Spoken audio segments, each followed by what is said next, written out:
नमस्कार दोस्तों, स्वागत है आपके अपने YouTube channel study knowledge AD पर। आज मैं आपके लिए लेकर आई हूँ दैनिक पाठ्य योजना। किस प्रकार से हम दैनिक पाठ्य योजना तैयार कर सकते हैं। स्टार्टिंग में आता है विद्यालय का नाम, छात्र अध्यापिका या छात्र अध्यापक का नाम, फिर आता है दिनांक, विषय और कालांश, कक्षा, प्रकरण, समयावधि, वर्ग और वार। इस प्रकार से ऊपर की डिटेल होती है। उसके बाद आता है शिक्षण बिंदु और अपेक्षित व्यवहारगत परिवर्तन। इसमें हमने प्रकरण लिया है स्वामी दयानंद सरस्वती। अब शिक्षण उद्देश्य हम देखते हैं।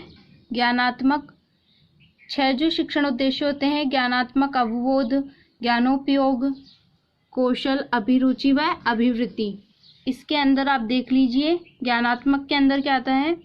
विद्यार्थी स्वामी दयानंद सरस्वती के बारे में प्रत्यास्मरण कर सकेंगे। विद्यार्थी दयानंद सरस्वती के बारे में प्रत्यभिज्ञान कर सकेंगे। अब देखते हैं अवबोध में क्या आता है। विद्यार्थी स्वामी दयानंद सरस्वती के बारे में व्याख्या कर सकेंगे। विद्यार्थी दयानंद सरस्वती की अन्य समाज सुधारकों से तुलना कर सकेंगे। अब ज्ञानोपयोग में आएगा, विद्यार्थी स्वामी दयानंद सरस्वती से संबंधित सीखे गए तथ्यों का भावी जीवन में उपयोग कर सकेंगे। विद्यार्थी स्वामी दयानंद सरस्वती से संबंधित तथ्यों का विश्लेषण कर सकेंगे।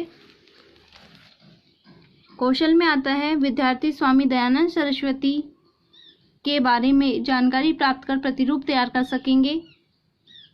विद्यार्थी स्वामी दयानंद सरस्वती से संबंधित प्राप्त जानकारी को सारणीबद्ध कर सकेंगे। अभिरुचि में आता है, विद्यार्थी स्वामी दयानंद सरस्वती की उपलब्धियों में रुचि ले सकेंगे। विद्यार्थी स्वामी दयानंद सरस्वती के जीवन संबंधी साहित्य से जानकारी ले सकेंगे।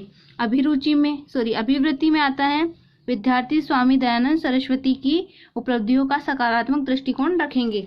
इसके बाद आता है शिक्षण सहायक सामग्री।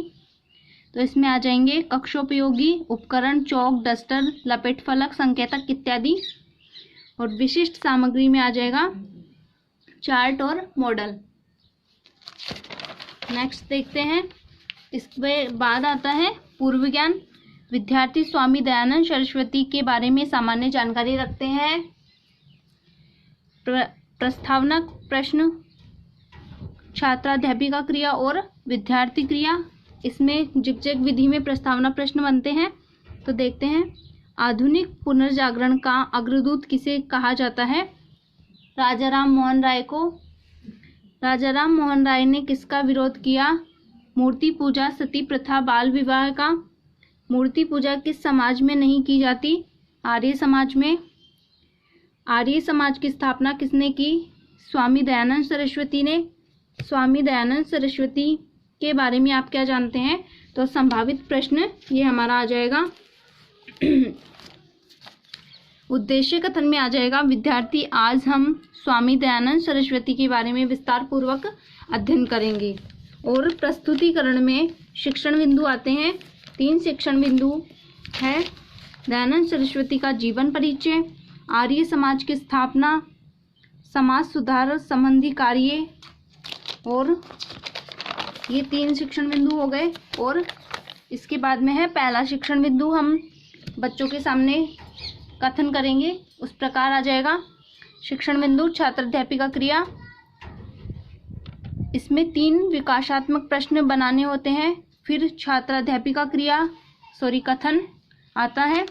इस प्रकार से उसकी डिटेल आ जाएगी। और बाद में 2 बोध प्रश्न जो हमने पढ़ाया है उसमें से 2 बोध प्रश्न हमें करने हैं।